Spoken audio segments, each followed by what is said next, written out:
It's Tuesday, so grab your baskets because it's time for a weekly episode of Am I the Bad Apple? If you've never joined me before, hi, my name is Rebecca Rogers, and I could not be more thankful that you guys are here with me today. And also, if you're new and need a crash course on the series, we basically give strangers life advice. Maybe not as much life advice, and just we tell them if we think they acted inappropriately or not. And I have a bunch of stuff that I want to talk to you guys about, but we're gonna do it after the episode. Just some possible suggestions. But again, we're gonna save it for the end. And without further ado, let's get started with this week's episode of Am I the Bad Apple? Let's go apple picking. Apple number 1. Am I the bad apple for not allowing my daughter's real parents to meet her? I, 25 female, and my husband, 30 male, have an adorable adoptive daughter of 5 who we'll call Lily. Lily's bio parents have been in jail for most of her life, but they've recently gotten in contact with me wanting to see her. I don't really have information on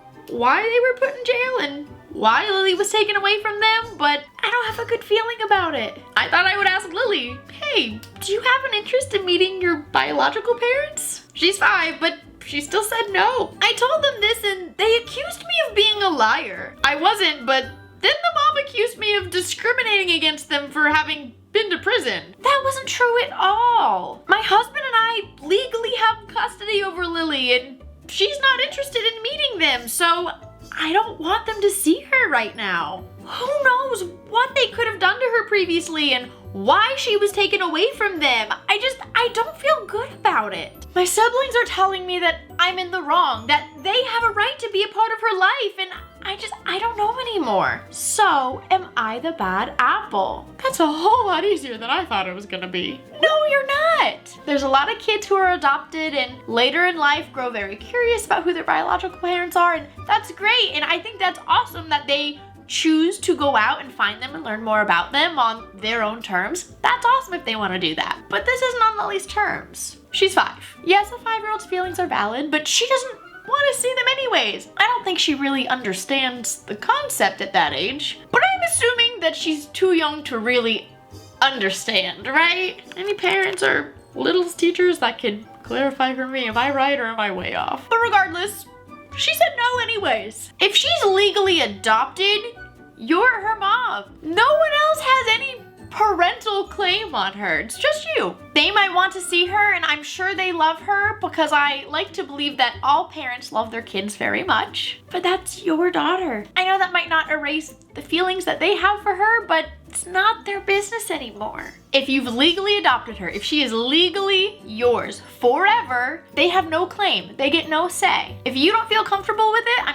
again, she's 5, you get to make that decision right now. Now, maybe later in life, Lily will grow curious as she grows up and really understands the concept of the adoption process and biological parents and adoptive parents and things like that. She might get curious and she might reach out to them. And that's great because they clearly want a relationship with her. That will be on Lily's terms. Whether it's before she's 18 and you go with her and support her as, you know, her legal guardian, or after 18 completely on her own, that's between you and Lily. But from where I'm standing, I can't see any situation how if you've legally adopted her, as you say that you have, biological parents don't have any say in the matter. And I'm sure that's devastating for them if Lily was taken from them instead of given up voluntarily, but that's what it is right now. I'm not an expert in the system, whether it be foster care or the adoption process. I don't know how all of that works. So if there's someone that works in the system and you're like, that doesn't sound right, let me know. This is the only information that I have to go off on. I can't tell you how many times I've given my opinion on a situation, clarifying that I don't have background knowledge in this whatever. And then so many people in the comments are like, you didn't even consider XYZ, you suck, you're the worst. I only know what I know. That's why conversations are great, because we can give each other information that we didn't previously have and talk about things. People are allowed to change their minds after they gain new information. That's how growth works. So I'm just kind of using this as a weekly reminder to ask questions and communicate before attacking people for things that they just don't know or didn't experience. And again, if there's anyone who works in this field and has any additional information to shed on this that we might not be privy to or might not actually have all the facts that we think that we do, feel free to let us know. We love being informed before making a decision. Apple Apple number 2. Am I the bad apple for disrespecting my friend's religion? For context, I'm a trans guy and have several friends who wear hijabs. I saw them without their hijabs a lot before I came out, and they weren't upset about it before I came out to them. Recently, I've made a new friend that also wears a hijab, and we'll call her Kay. Me and Kay have been friends for about 2 months now, and she's always showing me photos without her hijab on because I haven't come out to her yet. I just don't feel safe coming out to new people right now, and the people that I have come out to, I've known for years. But I'm starting to feel really bad about seeing her without her hijab on, but I thought it was okay because I hadn't said anything yet, and I was keeping myself safe and haven't come out to her. She doesn't know. I really didn't think it was that big of a deal. Well, the other day, me and Kay were hanging out with our friend Kobe after school. When it came time to leave, I gave Kay the hug I usually give her and expected her to hug Kobe bye also. But she didn't. I asked about it just to make sure there was no drama going on between our friends. And she told me it was a religion thing, meaning that I've been disrespecting her religion more than I realized I had been. I felt awful. I didn't know what to do. I didn't want to tell her I didn't want to hug her or see her photos anymore because I didn't want her to think I didn't want to be her friend, but I don't feel safe coming out to her yet, and I don't want to keep disrespecting her religion.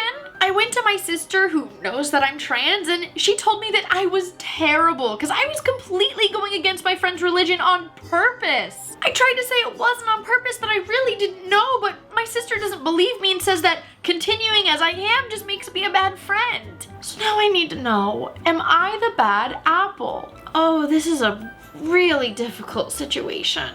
Okay, let's look at the facts. You received photos of this girl's hair, knowing that she wouldn't if she knew you were a trans guy. You clearly were uninformed about various aspects of her religion, and you can't fault yourself for things that you just didn't know. You were not aware. You can always learn new information and change your mind and change your actions after you gain information. And that doesn't mean that you have to come out to her. If you don't feel safe or comfortable coming out to her right now, then don't. That's completely your call whenever you feel comfortable doing that. If you feel comfortable doing that. Now with the photos, you did know that if she knew she wouldn't be sending them to you, you did know you shouldn't be seeing them, and you still opened them after they were sent to you, knowing that you're not supposed to be seeing them. I'm really struggling with this decision, good apple or crab apple. And it's one of those things where there's not a good option. I'm having trouble envisioning how Kay will feel whenever she does find out. Will she be understanding? Will she feel violated? Will she feel like she's in trouble? I don't know. I also don't know what options there are. If you still don't feel comfortable telling her, then don't. Don't do something that you're not comfortable with, especially if you're concerned for your safety. I feel like if I was in a similar situation, which I can't even imagine what it would be like to be in this situation, I feel like an option could be letting her know, hey, I have some stuff going on with me right now, and it has nothing to do with you. I love you, I love our friendship. I might just need a little bit of space when I'm at home, kind of thing, to kind of minimize the picture texting but still retain your friendship in that kind of a way. And in that way, maybe the pictures will stop and the guilt will ease and you can still be friends until you feel more comfortable. Listen, I taught world religions. It's something that I'm very passionate about. As someone that's just so passionate about respecting everyone's different walks of life, I'm having trouble giving a good apple knowing that you knew it wasn't okay for you to see those photos and you still opened them anyways. That's where I'm struggling. I think I would have been able to give you good apple if you just didn't open them. Is there a setting on the phone where you can like black out or not see a photo unless you click on it?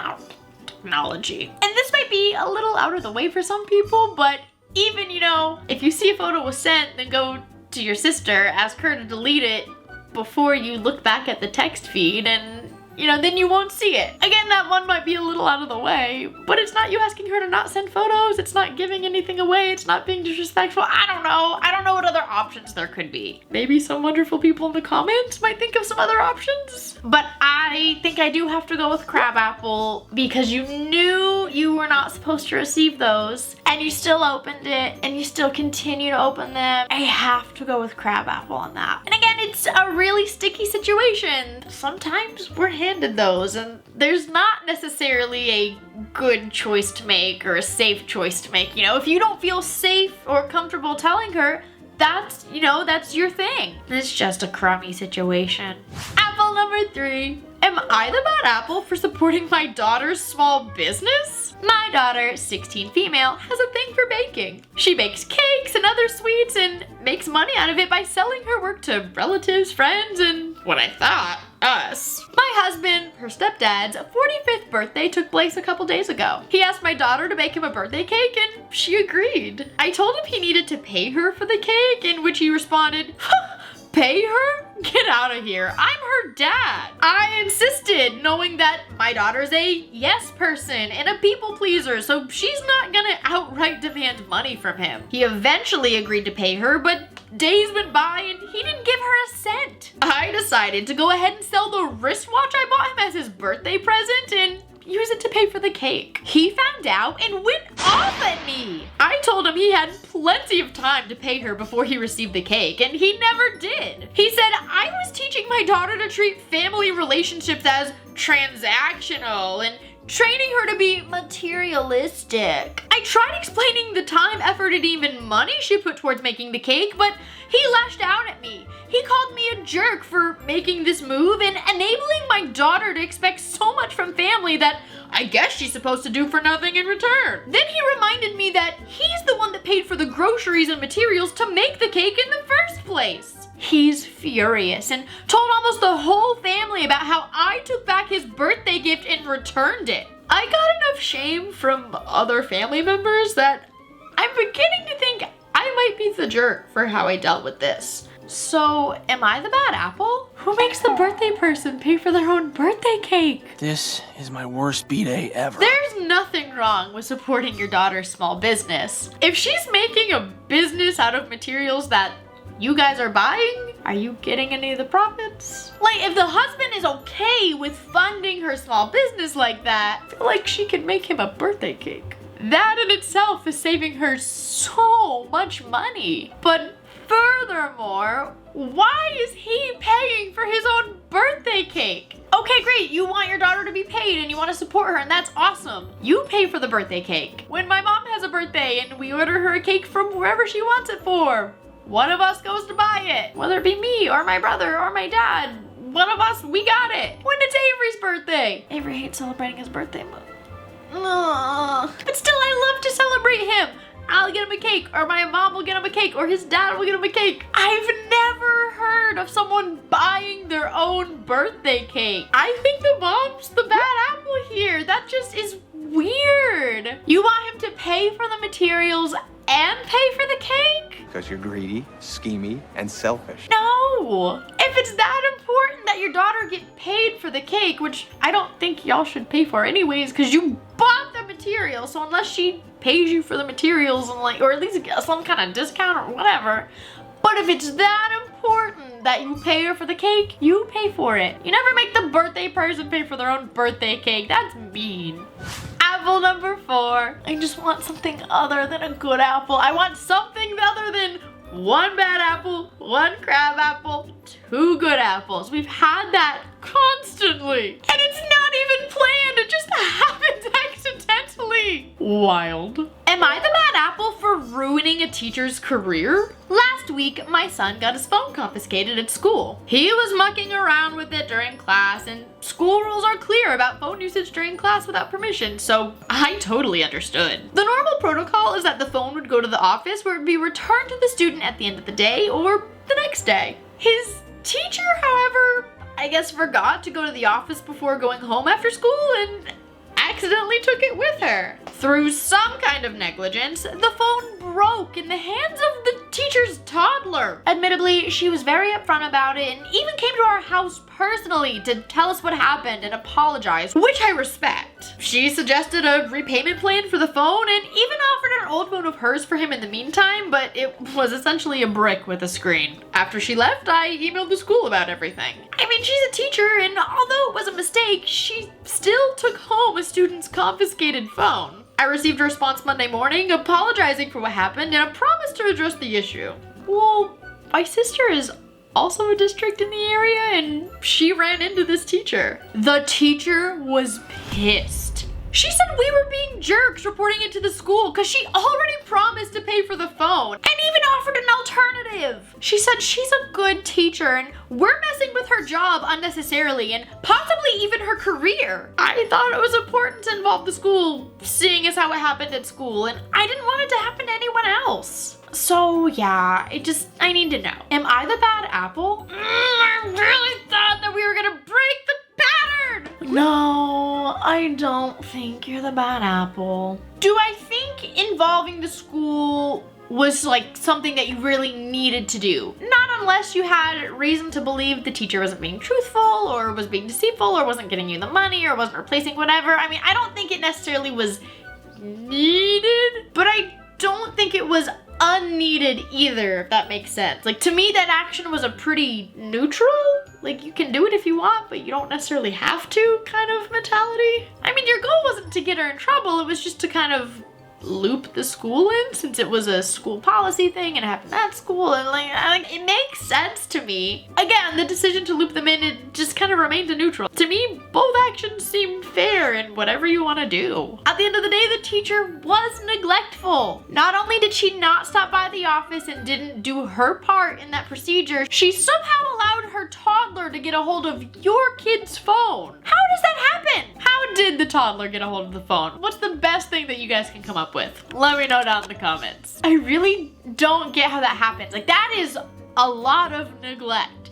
It's one thing to forget to bring him to the office. That, reasonable. Toddler thing, not reasonable. Which is why I think you had a right to email the school if you wanted to. Now, the teacher's reaction makes me feel like there's more going on. If you emailed the school and you weren't trying to get her in trouble and you told them it was handled, like, that should be that. People make mistakes, it happens, things go wrong. But if this was a pattern or a habit or just other areas of neglect going on in that teacher's job, that's when your email would have been messing with her career. Not that it's your fault at all. That's the only reason I can imagine for the teacher to be that mad, for her to seek out your family member, or even if they bumped into each other in an accident. She still confronted your family member over this. That tells me that there are like things going on in the background and big consequences, and I just can't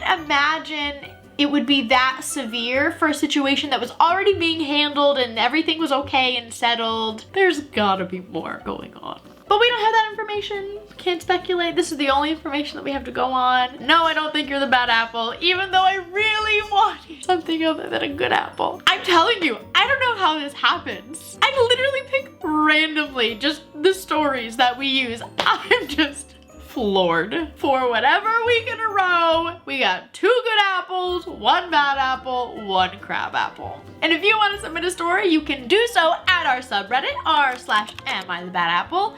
And now for the new things I want to talk to you guys about. Every episode of Am I the Bad Apple has been us hanging out, talking one-on-one. And I've recently wondered what you guys would think if I tweaked a little bit. Like, what if I were to back the camera up a little bit, put another chair next to me, and have my husband or my brother or any of my best friends and do like a conversation kind of thing? There are so many situations that I've never experienced by myself, and sometimes bouncing ideas off of each other or possibilities, or maybe I think I'm being unreasonable, but maybe someone else is like, no, you're not, or someone's like, yeah, no, you are. And I figured that could also show more of my personality to you guys when I'm interacting with the people that mean a lot to me. I'm just trying to figure out the best practices and things that make my channel unique and things that you guys want to watch. I'm not going to be able to please everybody, but this is just an idea. I would love to see feedback in the comments. I would love to see other ideas or other things you want me to tackle. Listen, even though I'm not in the classroom, I still live by so many teacher classroom mentalities of